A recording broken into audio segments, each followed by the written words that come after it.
Hello and welcome everyone to Last Level Press. I'm Mr. Black and this is Let's Play Tailypo, a rather interesting looking indie game created for the Asylum Jam on GameJolt, whose hand-drawn looking visuals kind of caught my eye, and the description claims is based on American folklore. I'm going to assume that means Native American folklore, which is rarely tapped in any capacity in much of any kind of popular fiction, much less gaming, so I do want to give a quick little bit of praise for the Preferences menu, which is kind of an odd title for what I'm assuming is meant to be an Options menu, allowing one to decide whether or not it wants to be windowed or full screen. I'm running full screen for the sake of keeping up the resolution constant. Let's see, I don't know what transitions means. Text speed, I'm going to assume, is going to refer to the reading speed at which text will pass on the screen. I'm going to keep that standard because I don't know what the game considers to be normal. I may adjust that later if need be. I have turned down the volume, although it does seem to be a little bit loud. Hopefully that will kind of... Wait, voice volume? Test? Voice sustain? Can the game hear me? I don't know. That kinda makes me wonder. Anyway, I like the fact that this game does have at least a little bit in the way of options available. Not many of these little, small team creation indie games do, so I always like to point out and praise that whenever it is present. So, let's start game. I noticed there's a load game button. I wonder how long this is. It had been a really harsh winter that year. And yeah, okay, I can click to move text along. Okay, most people living in town weren't affected as badly. However, there was a man who lived alone, far into the forest. He never had any visitors, at least none he could remember. That particular day, he had gone out hunting, looking for anything to help sustain himself. But as before, it was a really harsh winter. And I kinda got chills, because I think that was coincidental when the music kinda died, but... I don't know. Oh, hi there. Okay. Roald. Roald looks sad.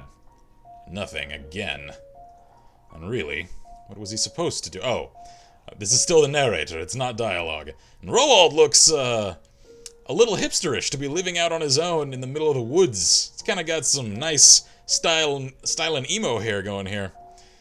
Going to town? Really? Is that what we're going with Roald? He just hates people so much he decided to live off in the frozen wilderness? Can't do that. Can't or won't, Roald. God, I hate it when the narrator calls me. No. Besides, what money did he even have? Maybe he could sell a few things, enough for dinner that night, and maybe the next, but rich he wasn't, or even poor. Good Lord. Yes, good Lord. I tried to say good God and good Lord, and it just came out good Lord. Yeah, it's good Lord, wouldn't I Scottish? Alright, so he's just destitute. He'd be hungry again, eventually. Glancing around yielded no hint of any sort of animal, deer, rabbit, or squirrel.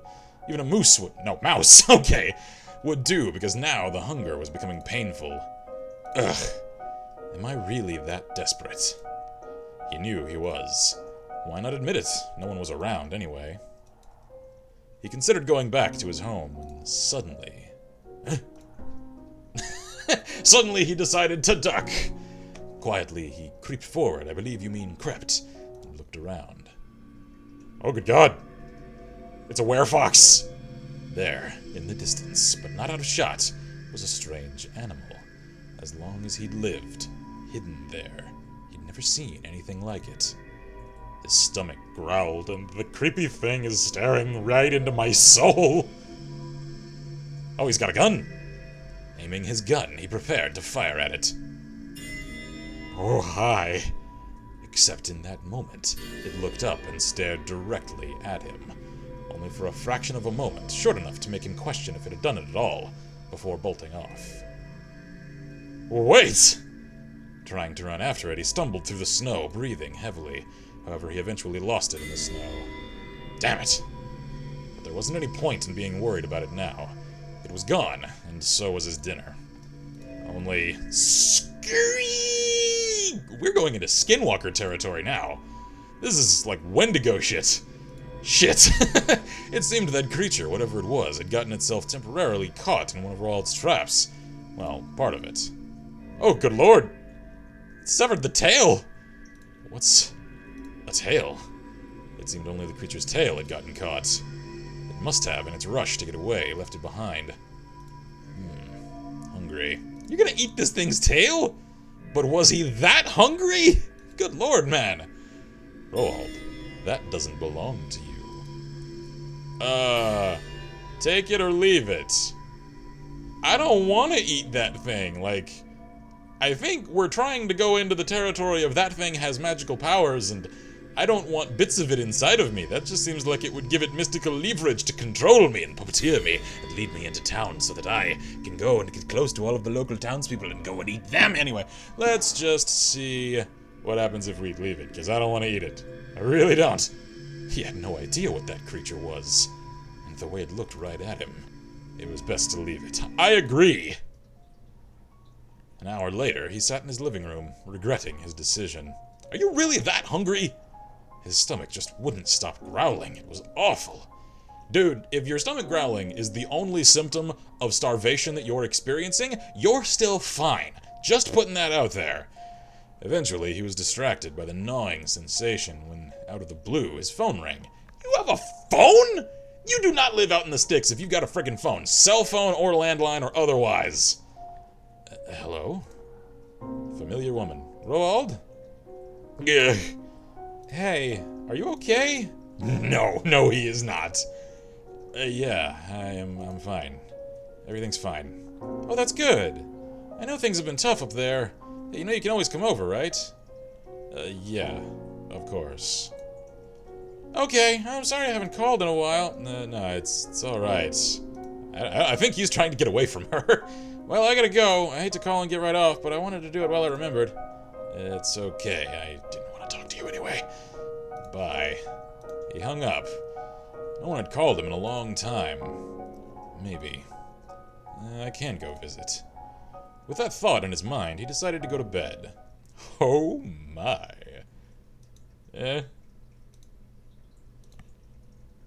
Okay. Huh? There had been a sound from his living room. For a moment, he thought maybe it was a dog, but he didn't have a dog. Then who was Bark? I don't know. It sounded like whatever it was tearing up the room. Dude, grab a gun! I know you had a couple of rifles in that other room.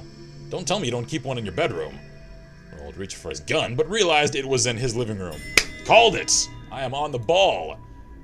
Where is it? Your tail? It's outside. I didn't touch it. I left it where it was. You should know where it was, because it got all torn off and everything. I'm gonna go in like full-on Skinwalker mode for this thing. I've never done it before. I'm gonna have fun with that though. That voice. It was guttural but raspy. It was strange. And then with a sinking feeling, Roald remembered the strange creature that had lost its tail in his trap. Where is it? Where's my tail? Now I'm just sounding like frickin' Gollum. Where's my tail, precious? Where? With nothing to do but wait, he stayed as quiet as possible. At least until he heard it outside of his door, and he released an involuntary whimper. Where's my tail? Where's my Tailypo? Is it really supposed to be Tailypo? I don't know. I have no idea how to pronounce this damn game's name. I know you have it.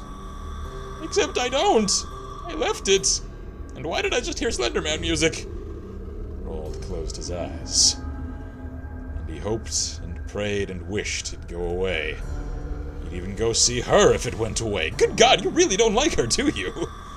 Oh, I just realized. Down there in the very bottom right are, like, buttons. There's back, save, Q save, quick save, or quick load, skip, auto. I think I'm gonna save. Because I get the feeling, with that thing right outside, I might die. I don't know whether or not this game has multiple endings. I'm assuming it does, because I was able to make a choice rather early on. So, I don't know. We'll find out. I may conduct multiple runs of this game with different choices. For a long moment, there wasn't any more sounds. Then... Oh, hi.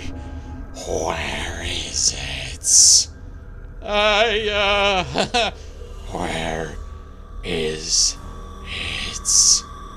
it? You lost it in a trap. It must still be there. Go look. You think I'm falling for that shit? My Tailypo. Why does that sound sinisterly cute? There's nothing here. Go see. It should still be there. For a long moment, it stared. Then slowly, almost reluctantly, it ran away. It left. Roald could feel his heart pounding out of his chest, and he finally passed out, crumpling into a heap on the floor. And that's not what it looked like. The creature didn't come back. Roald had felt an overwhelming relief when he woke up with his limbs intact. When he came to, he made a phone call. Hello? Hey. Big sister? Oh, that's why you don't like her. Can you come get me? I got scared. I live in the woods, and a scary monster came into my room. Okay. I guess that's it. I guess that's Tailypo. Okay, I was expecting quite a bit more. Why is there even a save function if the game is that short? But I kind of enjoyed that. I wish there were a great deal more of it, and that's kind of a mark of having hooked me with interest. So I like the art style. I like the fact that it is, again, tapping a realm of mythology that is very, very rarely touched upon in any form of popular media, that of Native American folklore. I really, really like the fact that it's going into sort of uncharted territory with that and trying to do something interesting with it. And having spent no small number of evenings combing through X, reading like Skinwalker and Wendigo threads, just because why not? They're funny, they're good, they're entertaining. Some are downright creepy when they manage to write themselves rather convincingly. And this kind of reminded me of some of the good ones when it comes to like Wendigo and Skinwalker stories. So I'm kind of a sucker for those, if you can't tell. I do know, so you don't need to tell me in the comments, that there is an RPG horror, or rather, an RPG Maker horror game called Skinwalker that is about the eponymous creature, and I've seen it played before. I don't necessarily want to give it a run through myself. One, because I already know how it goes, and two, because I'm just not really overly impressed with it. It does look good, but not enough to merit going and like giving it a full recorded run through on my own. But anyway, that's really all I've got for this. I do think I'll record one more episode of this just to kind of check on how the alternative version of the story goes. I'm guessing I'll die, but you guys can check that out in the next episode, which I will try to get up rather shortly following this one here at Last Level Press. So anyway, I'm Mr. Black here at Last Level Press. Download link for this game, as always, is in the description below. And as always, I wish you all good gaming and Godspeed.